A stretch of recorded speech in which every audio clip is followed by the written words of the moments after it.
नमस्कार दोस्तों, सनातनी टेल्स बाय राज में आप सभी का स्वागत है। महाभारत का युद्ध समाप्त हो चुका था। सर्वनाश की काली छाया चारों ओर दौड़ रही थी। यद्यपि युद्ध में युधिष्ठिर को विजय प्राप्त हो गई थी और शासन की बागडोर उनके हाथों में आ चुकी थी, पर फिर भी युधिष्ठिर का मन नहीं लग रहा था। इसका कारण था वह सर्वनाश जो युद्ध के कारण हुआ था। अभिमन्यु की पत्नी उत्तरा गर्भवती थी। द्रोणाचार्य के पुत्र अश्वत्थामा को जब इस बात का पता चला तो उसके हृदय में ईर्ष्या की अग्नि प्रज्वलित हो उठी। उसने मन ही मन निश्चय किया, जिस प्रकार पांडवों ने धृतराष्ट्र के वंश को समूल नष्ट कर दिया है, उसी प्रकार वह पांडवों के वंश को भी समूल नष्ट कर देगा। अश्वत्थामा द्रौपदी के पुत्रों को पहले ही मृत्यु की गोद में सुला चुका था।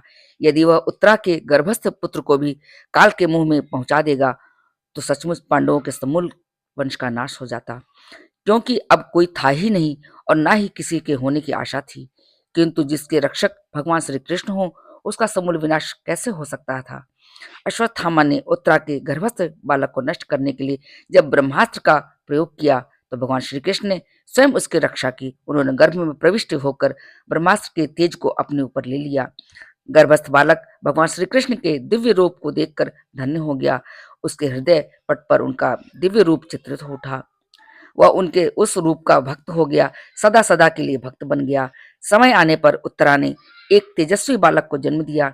युधिष्ठिर के टूटे हुए मन में आशा की ज्योति जागृत हो उठी। उन्होंने ज्योतिषियों को बुलाकर उसके भविष्य के संबंध में पूछताछ की।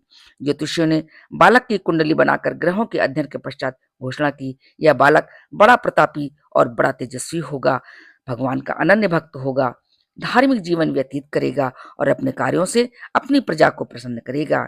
उत्तरा का यही बालक बड़ा होने पर परीक्षित के नाम से प्रसिद्ध हुआ। यद्यपि उसकी मृत्यु एक ऋषि के शाप के कारण हुई, किंतु यह बात तो सत्य है ही कि उसके यश की सुरभि चारों ओर फैली, दिग दिगंत में फैली।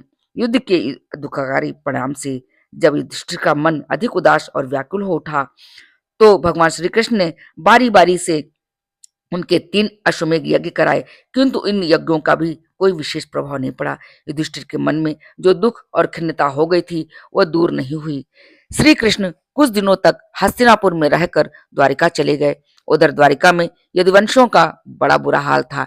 एक ऋषि के शाप के कारण यदुवंशी मद्यपान करने लगे थे, जुआ खेलने लगे थे, अधर्म करने लगे थे और बुरे बुरे काम करने लगे थे। आपस में लड़ने लगे थे, एक दूसरे का विनाश करने लगे थे। श्री कृष्ण यदुवंशियों की बुरी दशा देखकर बहुत दुखी हुए। परिणाम यह हुआ कि समस्त यदुवंशी आपस में ही लड़कर काल के मुंह में चले गए। स्वयं श्री कृष्ण भी अपनी लीला समाप्त करने के बाद अपने लोक में चले गए। युधिष्ठिर को जब कई महीनों तक द्वारका का कोई समाचार न मिला तो वह वहां का हाल चाल जानने के लिए उन्होंने अर्जुन को द्वारकापुरी भेजा।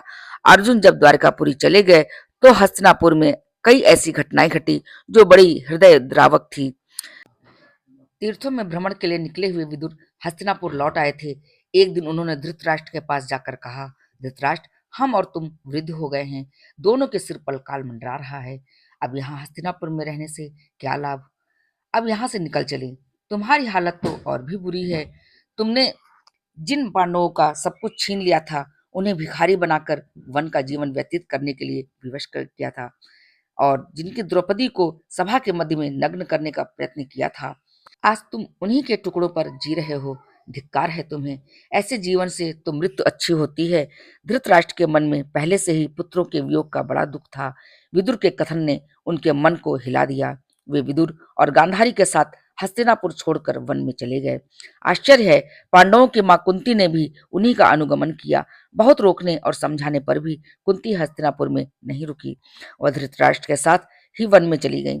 वन में ही वे तीनों प्राणी मौत की गोद में सो गए। युधिष्ठिर को जब यह समाचार मिला तो उनका हृदय दुख से कांप उठा। उनकी आंखों के सामने जो निराशा छाई हुई थी वह और भी सघन हो गई। उस दिन तो उनके लिए चारों ओर अंधकार पैदा हो गया। जब अर्जुन ने द्वारका से लौटकर भरी हुई आंखों से उन्हें बताया कि अग्रज, जिन यदुकुल शिरोमणि श्री कृष्ण की शक्ति से मैंने इंद्र के गर्व को चूर किया था, जिनकी शक्ति से महाभारत के युद्ध में अजयता सिद्ध की थी और जिनकी शक्ति से मैंने खांडव वन को जलाकर भस्म किया था, तथा जिनकी शक्ति से स्वर्ग को लज्जित करने वाले इंद्रप्रस्थ नगर का निर्माण हुआ था, वे वासुदेव अब धरती को छोड़कर अपनी लीला धाम में चले गए हैं। श्री कृष्ण भगवान और यदुवंशियों का हाल सुनकर युधिष्ठिर का हृदय कांप उठा। उन्हें चारों ओर अंधेरा ही अंधेरा दिखाई पड़ने लगा। उनके और उनके भाइयों में ना तो अब पहले के समान पौरुष रह गया था, ना तेज। युधिष्ठिर इतने दुखी और इतने निराश हुए कि वे अपने भाइयों और द्रौपदी के साथ हिमालय चले गए। उनके वंश में परीक्षित को छोड़कर कोई नहीं रह गया, कोई नहीं बचा। इसी को कहते हैं समय का नाटक। जब श्री कृष्ण भगवान ही समय के नाटक को नहीं रोक सके तो फिर दूसरा कौन रोक सकता है। यह है हमारी श्री कृष्ण के वियोग की कहानी। अगर आपको अच्छी लगी हो तो हमारे चैनल को लाइक करें, सब्सक्राइब करें। जय श्री कृष्ण, जय श्री कृष्ण।